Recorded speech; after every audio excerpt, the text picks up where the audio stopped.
त्याचा विरोध दर्शवला पाहिजे।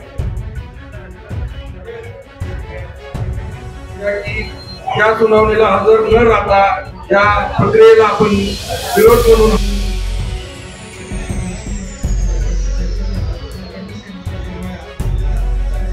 कुठलंही बिल निघणार नाही असं आश्वासन आपल्याला आयुक्त साहेबांनी दिलेलं आहे।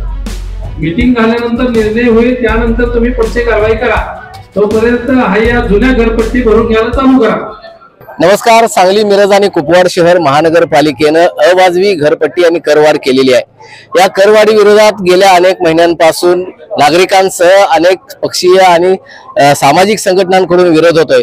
आज भाजपाचे जिल्हा सरचिटणीस विश्वजित पाटील यांच्या नेतृत्वाखाली मिरज कुपवाड महानगरपालिकेच्या कार्यालयासमोर या ठिकाणी निदर्शनं करण्यात आली होती आणि या करवाढीला स्थगिती पाहिजे असा एकमेव मागणी त्यांनी केलेली आहे। आपण त्यांच्याशी चर्चा करूया आणि जाणून घेऊ याबद्दल त्यांच्या प्रतिक्रिया काय आहेत।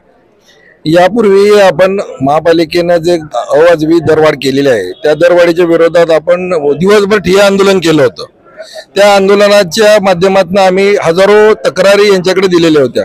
त्या तक्रारीचं आज सुनावणी त्यांनी ठेवलेली आहे। पण मधल्या काळामध्ये आमचे आमदार सुधीरदादा गाडगे यांनी महापालिकेमध्ये ज्यावेळी आढावा बैठक घेतली होती त्यावेळी आमच्या नेत्यांनी त्यांना सांगितलं होतं की ही घरपट्टी स्थगितच करा, कारण ही घरपट्टी अवाजवी आहे, लोकांना सर्वसामान्यांना त्रासदायक ठरलेली आहे, अवाजवी केलेली आहे। घराचं मेजरमेंट न करता त्या मेजरमेंटच्या बाहेरच्या गुगलच्या आधारे मेजरमेंट घेऊन त्यांनी त्याची घरपट्टी वाढलेली आहे। एकाची मागच्या दरवर्षी 5,000 येत होती तर ती 15,000 आलेली आहे, काही लोकांची 15,000 येत होती ती 75,000 आलेली आहे। तर सर्वसामान्यांना ही न परवडणारी घरपट्टी आहे।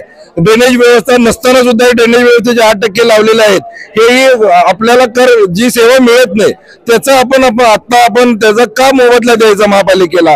महापालिका आपल्याला जर पूर्ण सेवा सुविधा देत असेल तर 100% आम्ही कर भरायला तयार आहोत। पण भाडे करार न पाहता, भाडे कराराचे अग्रीमेंट न पाहता तुम्ही अवाजवी त्याचा मनाला येईल तसा भाडेपट्टा धरून त्याची करार वाढवलेला आहे किंवा कर वाढवलेला आहे, हे कुणालाही परवडणार नाही। कारण जो घर भाड्यानं देतो तो त्याच्या उपजीविकेसाठी दिलेला असतो, कारण त्याचा फंड आल्यानंतर त्या फंडाचे पैसे त्याने आपल्या घराला लावतो आणि घराच्या भाडं जे येतं त्याच्यावरती शेवटची उपजीविका करतो। आता जी सुनावणी चालू आहे त्या संदर्भात तुमचा आज काय निर्णय झालेला? आता जी सुनावणी चालू होती ती तत्वतः तरी आम्ही आता सर्व जनतेने ती सुनावणी आणून बंद पाडलेली आहे।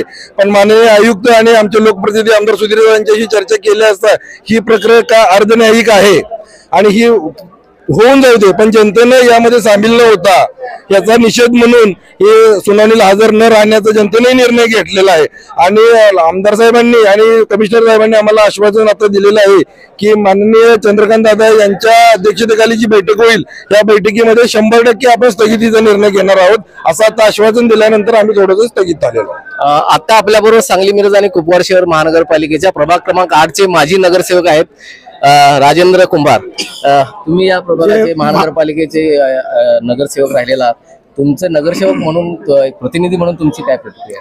या आमची एकच म्हणणं आहे की या अवाजवी घरपट्टीला आमचा विरोध आहे, तसंच ही स्थगिती व्हावी असं आमदार साहेबांनी आढावा बैठकीमध्ये त्यावेळेस तेच सांगितलं होतं की तुम्ही हे जे नोटिसा काढताय ते तुम्ही काढू नका, थांबवा।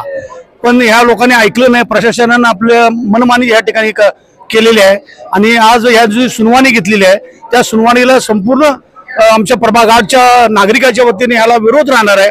आणि मी नागरिकांना सुद्धा आव्हान करतो की आपण इथं न येता आपण आपल्या नोटिसा तशाच जाऊ दे घरामध्ये।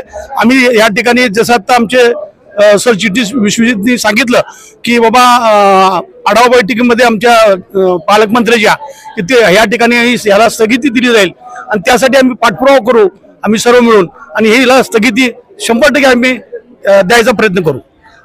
या आंदोलनाच्या माध्यमातून असा निर्णय घेण्यात आलेला आहे की पालकमंत्री जे चंद्रकांत पाटील आहेत, त्याच्यानंतर जिल्ह्याचे खासदार आहेत, सांगली विधानसभा मतदारसंघाचे विद्यमान आमदार आहेत सुधीर गाडगे, या सर्वांशी विचार विनिमय करून त्यांच्याशी बैठक केल्यानंतरच या संदर्भातला निर्णय घेतला जाईल। मोहन राजमाने, नवराष्ट्र न्यूज साठी सांगली।